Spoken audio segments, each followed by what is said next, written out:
Hi guys, Model Muppet here, how you doing? Today what I'd like to do is share with you some thoughts that I have on confidence when making gaming commentaries, or any kind of commentaries for YouTube. Now, first of all, this is something a little bit different from me.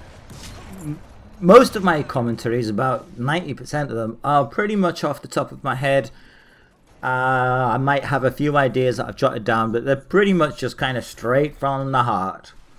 This one is a bit different. This is actually from a post that I made on Maker Central forums. These forums are for people that are partnered with RPM. So it's a little bit different because I'm actually going to be reading out the post that I made. And basically I hope that it helps you. Now, most of us have an inner voice that, if we're not careful, can make us feel that our opinions aren't as good as the next person's, our skills aren't up to scratch, and there's always someone better than us. We're going to call this voice Craig the Critic, and I'm sorry anyone called Craig if you're listening. If you have the confidence to call me out on this, do so. If not, well, listen, and by the time it finishes, you will do. Craig, our critic, is affected by our overall mood. If we feel a bit low, Craig gets all the more irritable with our weaknesses. So if you're having an off day, don't do your voice recording. Do something else. Do some wizardry with editing, or record some gameplay, or plan a few subjects for your next commentary. If you just carry on regardless, your mood will be reflected in the recording. And Craig the Critic will be oh so ready to yell, "That's terrible, man, that sucks." Craig is a weight on our shoulders, and this weight changes your posture, making your shoulders droop, your back stoop, and your coffee tastes like soup. I couldn't think of anything else that rhymed with droop.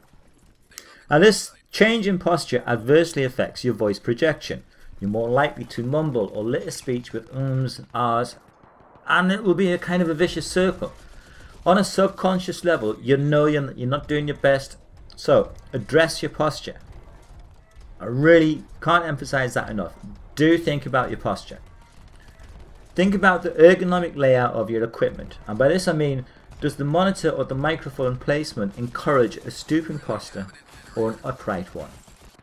Human beings will adjust their posture to circumstances by habit rather than adjust your work tools to what suits them best, and it does require a conscious decision to adjust your equipment.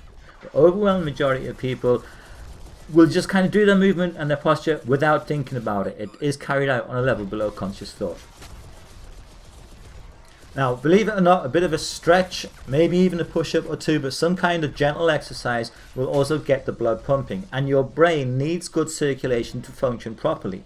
Craig the Critic doesn't.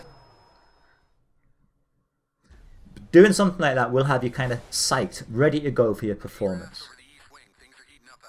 Now, what you got to do is learn to work with Craig and not against him. He won't expect that. No, that'll learn him. By this I mean sometimes you have to listen to his voice. He may prevent you from uploading substandard work. This could come back to haunt you when looking over your published videos, and you listen with a tiny piece of you dying inside as you realize how underconfident you sound. So listen to him, but don't let him rule you. Now, you want your videos to give you a feeling of pride when you play them back at a later date. This pride is a friendly circle rather than a vicious circle. It's so friendly it wants to snuggle with you and watch your favourite film under a soft blankie. If you've got a few videos up, you'll probably have a favourite. One where you just nailed it. Play that video before you do your commentary. Craig will give you the grudging respect it deserves, and he'll be quiet while you reproduce that magic. Now, that everyone's better than me feeling. Guess what? There will always be someone better than you. No matter what we do in life, someone can do it better. That doesn't mean that we dwell on what we can't do. It means we look to a standard by telling ourselves we can get there, and then we will get there. What you have to offer is different. No two human beings are the same. Whether you're offering a critique of the game, some tips, or just ruminating on life, no one can do it the way that you can. Some people may not like what you do. Some people may hate it. But YouTube's a big old world, right? And if you do what you do for the love of what you do, the results will speak for themselves. You can't please all the people all the time, especially Craig. So anticipate negative comments and dislikes.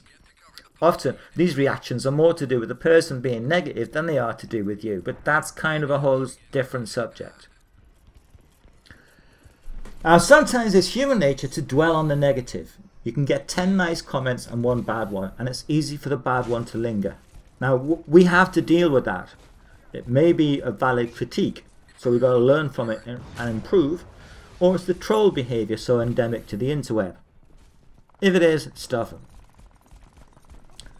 Question for you: are you friends with your viewers and subscribers? If so, talk to them like they're your friends. By this I mean, imagine you're talking to a good mate, someone you feel relaxed with, someone you can just be yourself with.